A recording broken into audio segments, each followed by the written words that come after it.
Mayoral candidate Wilson Fisk holds a charity ball to celebrate his candidacy and raise money for his home neighborhood of Hell's Kitchen. At this ball is none other than the eclectic Charles Xavier, flanked by his two star pupils, Jean Grey and Scott Summers, out of costume, of course. While many of New York's elites shy away from the mutants, a man by the name of Nathaniel Essex approaches the trio. He is proud to meet Jean and Scott, and offers them work at his biochem labs in Nebraska, but Xavier cuts in and immediately declines. He rebuffs Essex completely, mentioning the less-than-legal experiments of the entire Essex family. With Jean and Scott a bit surprised at Xavier's anger, they walk off, leaving Essex to stew in his own irritation. If they won't come willingly, I'll have to force them to come to me. One way or another.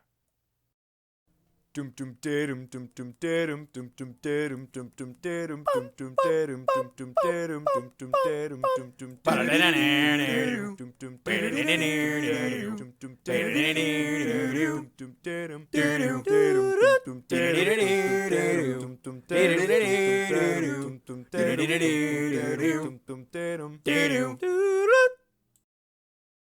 The X-Men have just returned from yet another successful mission, saving a neighborhood from a cave-in caused by the Mole Men. The group, made up of Cyclops, Marvel Girl, Powerhouse Darwin, Strategist Rogue, Scout Nightcrawler, and Brawler X-23 are celebrated by the students when a frantic call comes in. On a television screen in Xavier's office, a mutant begs for help.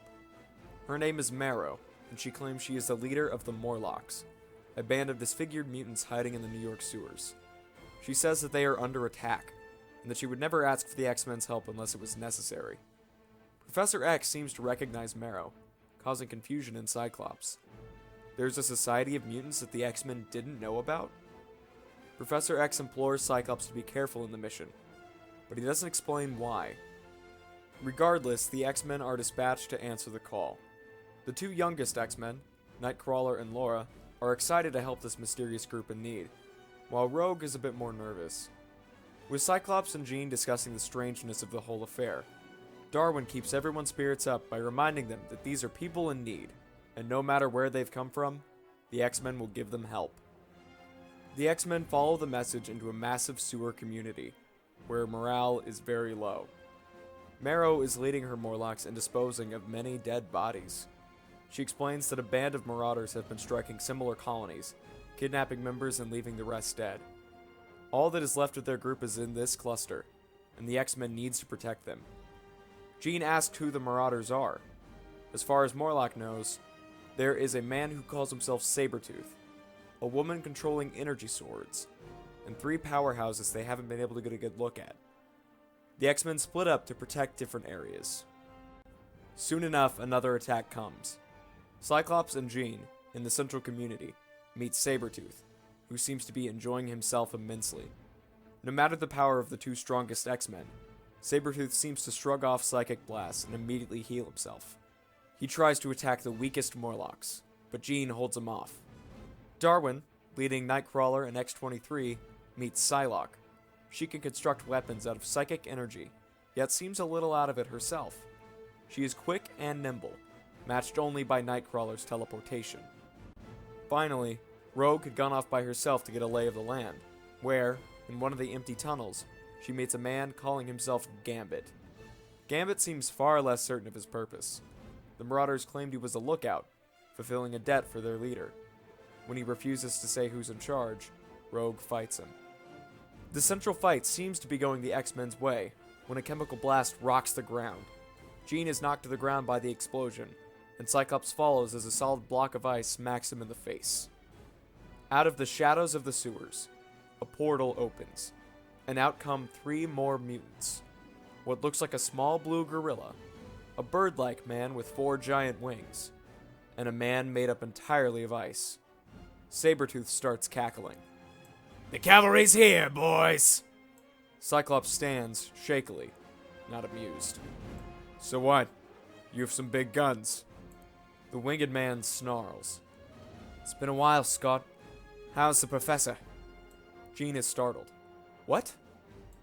"Ask him yourself, Jeannie," Iceman says, coating the arena floor in ice. Psylocke retreats from the battle, sensing that she's needed elsewhere. Darwin leads the others to the central area and is immediately met with Angel clawing at his face. Beast attacks the two youngest, while Psylocke and Iceman converge on the leaders.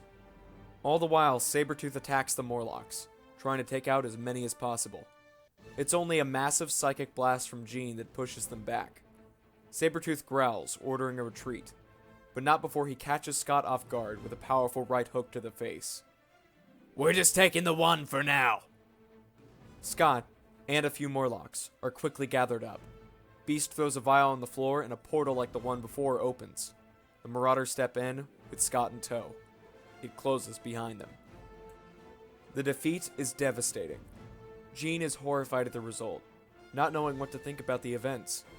Many more of the Morlocks were unfortunately killed in the fighting, a veritable massacre. Marrow was captured, and Nightcrawler was badly wounded. However, there is a single bright side. Rogue, having fought her own battle, rejoins the group with a captured Gambit in tow. After being filled in, she too is distraught. But with Gambit, they may have a chance to figure out who's behind this attack, what they want, and how they can rescue Cyclops and the rest of the Morlocks from whoever is pulling these horrible strings. And for Jean personally, to ask Xavier what he's been hiding from her. Welcome back to another installment of the Marvel Nth-Verse, this time for the X-Men. This is actually my very first time adapting an existing storyline instead of wholly creating my own. The 80s Mutant Massacre crossover, which was actually one of the first massive X-Men crossover storylines that kicked off everything there. If you check out Wikipedia, you may be able to see where the story is going. Then again, maybe not. I like to keep you on your toes. And just for chronology's sake, this does take place after Rage of Ultron, which will be important in future stories. And once again, I'd like to recognize some of the Discord members who helped to motivate me through this whole thing and made some really cool art to go with it. Like Nico Lego Yes, who made the logo, and of course a fan poster not just from Jinx this time, even though Jinx is also very cool, but also from Gryffindor Brick Kid, Yellow Brick 15, Maw Jr., Empire, and True Score. I absolutely love seeing all of these fan posters, so please, please, please keep it up. Now for design talk.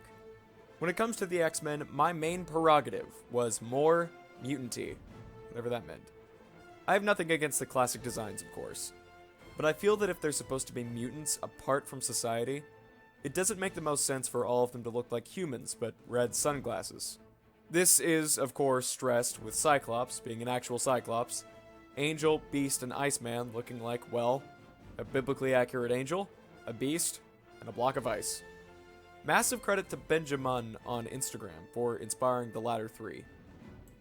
Then again, it's also smart to have some characters specifically look human so that their powers seem, at least to them, that much more terrifying.